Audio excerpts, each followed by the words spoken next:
म्हणजे अर्थनियोजन हा लेसन वरती शेवटचे जे न्यूमरिकल्स आहेत एक एक मार्काचे येत असतं ते आपण बघूया आधी, आणि त्यानंतर आपण आता आज आपण पुढच्या लेसनला सुरुवात करूया. आलेले क्वेश्चन एक्झामला आलेले क्वेश्चन या ठिकाणी आपण जर बघितले तर मला तुम्हाला सांगावेसे वाटते. याच्यामध्ये बघा प्रश्न आलेले आहेत. बघा काय सांगितले या ठिकाणी, write the correct alternative for each of the following. आपला जो प्रश्न पहिला ए असतो त्याच्यामध्ये आपल्याला 4 मल्टिपल चॉईसचे क्वेश्चन असतात आणि बरेच लोकचे मार्क फक्त याच्यामध्येच जातात. हे बरोबर न आल्यामुळे त्यांचे मार्क जातात. तर हे आपले गेले नाही पाहिजे. ह्या लेसन मधला 1 मार्क फिक्स असतो तो नाही गेला पाहिजे. ओके. बघा सगळ्यात पहिले काय प्रश्न सांगितलाय, क्वेश्चन काय बघा, rate of GST on essential commodities. Essential म्हणजे काय, आवश्यक ज्या काही गोष्टी आहेत त्याच्यावर तर रेट ऑफ जीएसटी किती आहे. आता इसेन्शियल शब्द वापरला ना म्हणजे अत्यावश्यक वापरला ना, त्याच्यावरती किती टक्के, 0%. आणि आता सुद्धा या नवीन जो स्लॅब आला आता या ऑक्टोबरच्या सुरुवातीलाच फर्स्ट वीक मध्ये आपल्या गव्हर्नमेंट जे मिनिस्ट्री ऑफ फायनान्स हे आहे सेंट्रल मिनिस्ट्री, त्यांनी सुद्धा आपल्या भारतासाठी नेशन ऑल ओव्हर नेशन मध्ये रेट ऑफ जीएसटी त्यांनी डिक्रीज केले. बघा कमी केले रेट. ठीक आहे. त्याच्यानंतर सेकंड क्वेश्चन आलेला प्रश्न आहे बरं का, कोणते आहे, इसेन्शियल कमोडिटीज आहे, अत्यावश्यक वस्तू जे आहेत त्याच्यावरती. त्याच्यानंतर the tax levied by the central government for trading within the state.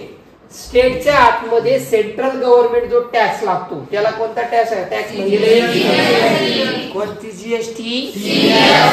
Yes. आणि याच्याच जागेवर जर शब्द आला स्टेट गव्हर्नमेंट तर यस. जर राज्य सरकार आले तिथं राज्य सरकार स्टेट गव्हर्नमेंट, तर स्टेट गव्हर्नमेंटला कोणता टॅक्स येणार या ठिकाणी.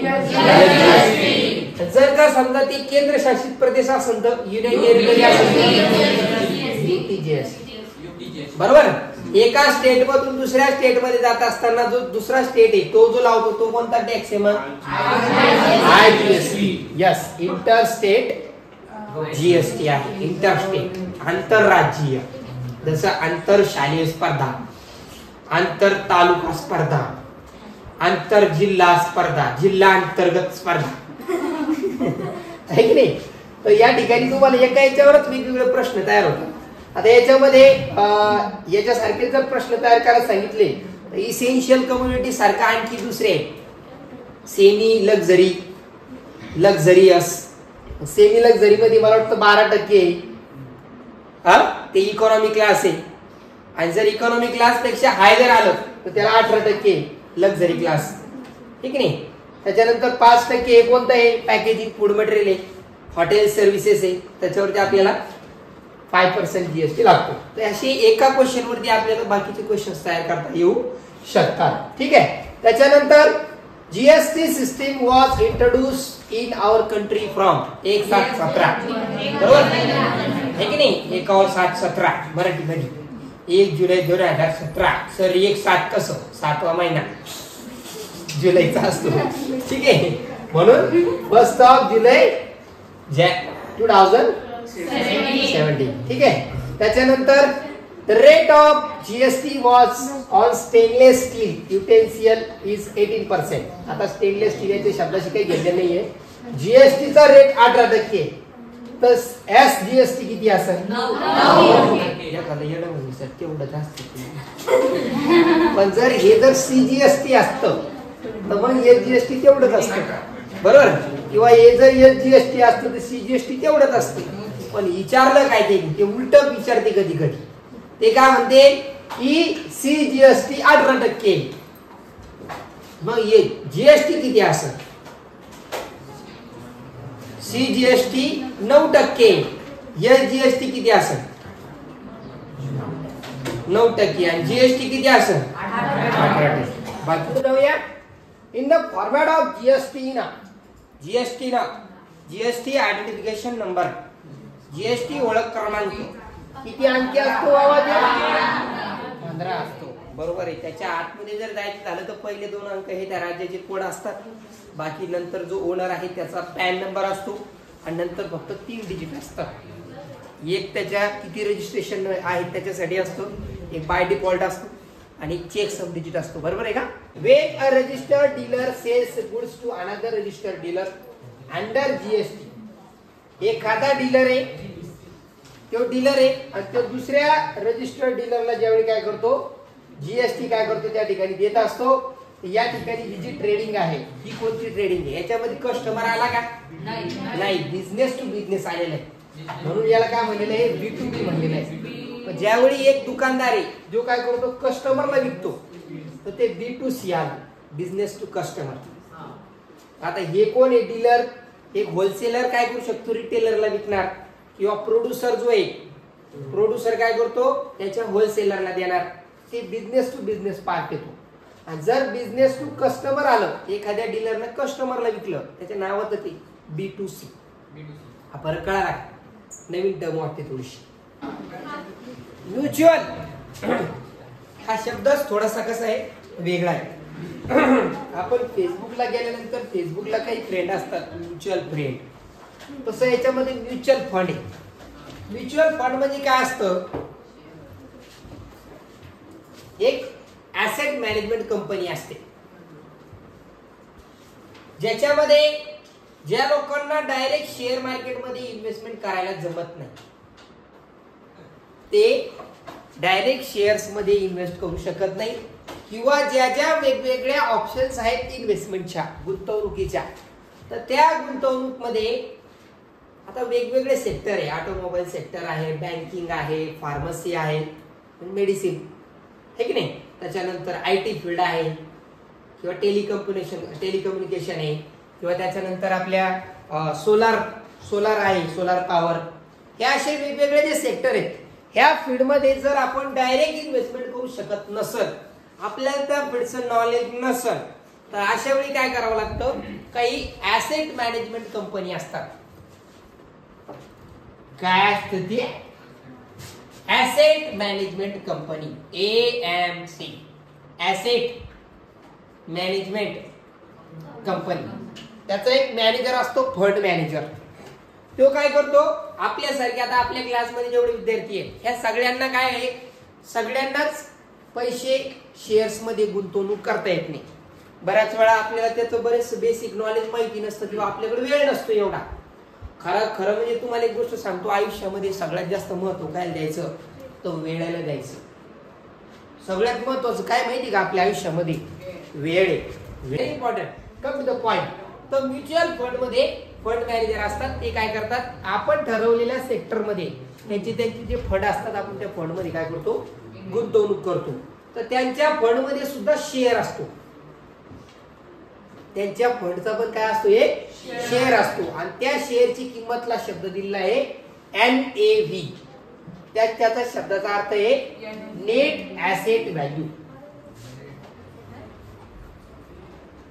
त्यांचा पण जो फंडचा एक शेअर असतो ना, त्याची किंमत ठरलेली असते. समजा आपण 10 रुपये NAV असलेला एक शेअर आहे, एक जो NAV आहे त्याची 10 रुपये. असे जर 100 रुपयाचे घेतले तर आपल्याला 10 NAV भेटणार. नंतरच्या काळामध्ये त्याची जी फंडची जी किंमत आहे ती वाढती किंवा कमी होती. शेअर सारखं तिची पण किंमत काय होत असते, वाढत असते. आणि पण एक गोष्ट आहे की फंड मध्ये कसं असतं, म्युच्युअल फंड मध्ये त्यांनी ठरवल्याप्रमाणे त्यांनी जी गुंतवणूक केली तिकडनं जसं त्याला फायदा होईल तसं ते आपल्याला काय करत असतात, फायदा किंवा लॉस करत असतात. ते सुद्धा पैसे गुंतवणूक करतात. त्यांना जर तिकडे प्रॉफिट झालं तर ते आपल्याला इकडे प्रॉफिट देतात. त्यांना लॉस झाला की ते आपल्यावर लॉस टाकून देतात. म्हणून आपल्यामध्ये NAV जी आहे, नेट ऍसेट व्हॅल्यू, एका युनिटची ती काय होऊन जाते, कमी होऊन जाते किंवा वाढते. ती सुद्धा मार्केटवरच अवलंबून आहे. पण एवढं आहे त्याच्यामध्ये रिस्क आणि रिटर्न हे आपल्यावर डिपेंड असतात थोडेसे.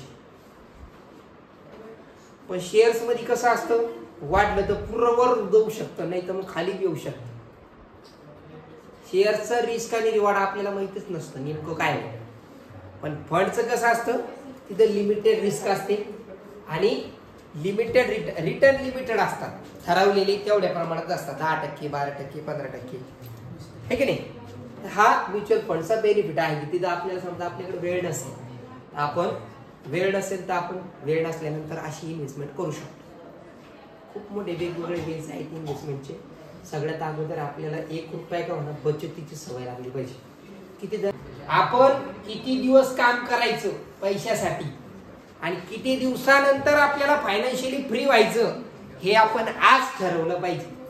आपल्याला किती पैसे कमवायचे, किती प्रमाणात कमवायचे, कोणत्या मार्गाने कमवायचे ते आज ठरव. चला तर एनएव्ही कळालं का? जशी शेअरची प्राइस असते की नाही, फेस व्हॅल्यू आणि मार्केट व्हॅल्यू असते शेअरची, तसं एनएव्हीची सुद्धा फेस व्हॅल्यू असते. म्हणजे तुम्ही जेवढ्याला सुरुवातीला बाय केलं ती त्याची फेस व्हॅल्यू झाली आणि नंतर मार्केटनुसार त्याची व्हॅल्यू काय होत जाते, कमी जास्त होत जाते. मग ती एनएव्ही मार्केट व्हॅल्यू नुसार चेंज होती बरं का. आम्ही ठीक आहे. तर हे कळालं का? किती युनिट घेतले, युनिट गुणिले एकाची किंमत किती आहे, ही असते तुमची टोटल फंडची व्हॅल्यू. ठीक आहे. आपण गुंतवणूक करतो त्या पद्धतीने. त्याच्यानंतर याच्यामध्ये एक प्लॅन आहे बघा, ज्याचं नाव आहे सिस्टमॅटिक इन्व्हेस्टमेंट प्लॅन. जसं मी तुम्हाला आता एक प्लॅन सांगितला, सिस्टमॅटिक इन्व्हेस्टमेंट प्लॅन. तुमच्याकडे हप्त्यातून 10 रुपये जर येत असेल, दररोज 1 रुपया सेव्ह करायचा. किती रुपये भाऊ? आमच्या हातातून दररोज 200-400 जातील. कमीत कमी मग 200-400 जातील. 10 रुपये टाकायला काय पैसे लागते का? हा सर पैसे लागते. तर 10 रुपये सेव्ह करू शकता. ज्याच्याकडे 500 येतात, 100 येतात, 200 येतात, त्यांनी 10 करायचे. ज्याच्याकडे 10 रुपये येते 1 रुपया करायचा. ज्याच्याकडे 1000 येते 100 करू शकता. आता दिवाळीला लाडक्या बहिणीला, लाडक्या भावाकडून 1500 रुपये नाही आले वाटतं अजून, आता येईल आता. पण काही बहिणीला ववळणी आली असेल आता. त्याची ववळणी नाही काही म्हणलं तर 200-400 रुपये कशी झाली असेल. तर 400 झाली असेल तर एका वर्षाची त्याची बचत तयार झाली. त्याच्यातले फक्त काय करायचे, 360 रुपये लागते फक्त. किंवा महिन्याचे तुम्ही किती 30 रुपये काढायचे आणि त्याचे 1-1 रुपयाचे कॉइन करून घ्यायचे, ते दररोज सेव्ह करायचे. आज तुम पैसे को बचाओ, कल तुम्हें पैसा बचाएगा. आज तुम्ही पैशाला वाचवा, उद्या पैसा तुम्हाला वाचवेल. नाही तर तुम्ही गेले. एसआयपी काय आहे मी तुम्हाला जे सांगितलं, सिस्टमॅटिक इन्व्हेस्टमेंट प्लॅन. मग तुम्ही दररोज जर 1 रुपया सेव्ह करता म्हणजे तुमची एसआयपी चालू झालेली आहे. फिक्स इन्कम, फिक्स गुंतवणूक तुम्ही करता आहात. SIP systematic investment plan. समजा तुम्हाला काय करायचंय, एखादा शेअर खरेदी करायचा, एखादा फंड खरेदी करायचा, पण तुमच्याकडे तेवढे पैसे लागते, त्याचे एनएव्ही एवढे पैसे तुमच्याकडे नाहीये. तुम्ही काय करता, तर तुम्ही 100 रुपये म्हणा, 500 म्हणा, 1000 म्हणा, 1 रुपया का म्हणा, तुम्ही काय करता, बचत करता, सेव्ह करता. आणि त्याच्यामुळे काय होतं, तुम्हाला तो कितीही महाग असलेला शेअर तो येतो, त्याच्यात गुंतवणूक करता येते. तसं आता एमआरएफचा शेअर घ्यायचा मला, माझ्याकडे 1.5 लाख रुपये नाहीये. मला जर समजा 1.5 लाखाचा शेअर घ्यायचा, मी काय करतो, त्याची एसआयपी सुरू करतो. त्याची काय सुरू करतो, एसआयपी सिस्टमॅटिक इन्व्हेस्टमेंट प्लॅन. आवर्ती, नियमित आवर्ती गुंतवणूक करतो. अकाउंट मध्ये आपल्याला एफडी करता येत नाही, मग आपण काय करतो, आरडी करतो. आरडी म्हणजे काय, आपल्या अकाउंट मध्ये दररोज म्हणा किंवा एका तारखेला दर महिन्याच्या काही अमाऊंट रिड्यूस होती, ती एफडी मध्ये जमा होती, फिक्स डिपॉझिट होती. त्याला रिकरिंग डिपॉझिट म्हणतात. समजलं? त्याचे फायदे काय काय, याच्यामध्ये benefit of mutual fund, professional fund manager असतात. याच्यामध्ये आपल्याला डायव्हर्सिफिकेशन ऑफ फंड, त्याच्यामध्ये वेगवेगळ्या फंड मध्ये आपल्याला गुंतवणूक करता येते. Transparency and sufficiently safe investment, इथली जी गुंतवणूक असते ही सुरक्षित गुंतवणूक असते. Liquidity and redemption of unit can be done, आपल्याला ते पटकन युनिट विकता येतात आणि त्याच्यातले पैसे परत घेता येतात. पण शेअर पेक्षा थोडासा वेळ जास्त लागतो याला बरं का. शेअर मध्ये जे पैसे गुंतवले त्याच्यातले लगेच पैसे आपल्याला भेटतात, परंतु त्याच्यात जर गुंतवले याला थोडासा वेळ लागतो, 4-5 दिवसाचा. याच्यात रिस्क ही लिमिटेड असते, त्याच्यामुळं इन्कम पण लिमिटेड असते, ठरवल्या पद्धतीनेच असते. ऍडव्हान्टेज ऑफ लॉंग टर्म आणि शॉर्ट टर्म गेन, त्याच्यामध्ये आपल्याला लॉंग टर्म आणि शॉर्ट टर्म मध्ये गेन करता येतं, जास्त दिवसामध्ये किंवा कमी दिवसामध्ये गेन करता येतं. Investment in funds like ELSS are admissible for the reduction under the section 80C of income tax. Income टॅक्सचा जो 80C चा सेक्शन सांगितलेला आहे याच्यामध्ये सांगितलं आहे की 1,50,000 जर तुम्ही गुंतवणूक केलेली असेल शेअर्स मध्ये फंड्स मध्ये तर तेवढं तुम्हाला त्याच्यावरती टॅक्स लागत नाही. आता नवीन स्लॅबनुसार सांगितलेलं आहे की 12 लाखापर्यंत जर तुमची इन्कम असेल तर त्याच्यावरती तुम्हाला टॅक्स लागत नाही नवीन टॅक्स स्लॅबनुसार. ठीक आहे. तर हे काय आपले म्युच्युअल फंडचे काय आहेत फायदे आहेत. याच्यामध्ये एक एक्झाम्पल दिलं आपल्याला. काय सांगितलं बघा की if the total value of mutual fund scheme is 200 crore, 8 crore units are issue, find the NAV of 1 unit. 200 crore fund आहे आणि 8 करोड आपण युनिट तयार केले. एक काय तयार केले 8 करोड. तर NAV काढायची फक्त 200 करोडला 8 करोडला भागलं तर 1 युनिट येतो तुमचा 25 रुपयाला. ही त्याची NAV जाईल, net asset value. Net asset value सध्याची एका युनिटची किंमत हे 25. अशा 25ला आपण किती याच्यातले आपल्याकडे जेवढं फंड पैसे आहेत तेवढे आपण युनिट घेऊ शकतो. एक 25चा आहे. जर आपण समजा काय केलं 50 रुपये गुंतवले तर आपल्याला 2 NAV येणार. ते 2 शेअर सारखंच. जर आपण 2,500 असं गुंतवले तर आपल्याला किती भेटणार 100 NAV भेटणार, 100 युनिट भेटणार. जर आपल्याकडे 25,000 असेल तर 1,000 NAV आपण याची घेऊ शकतो. नंतर मार्केटच्या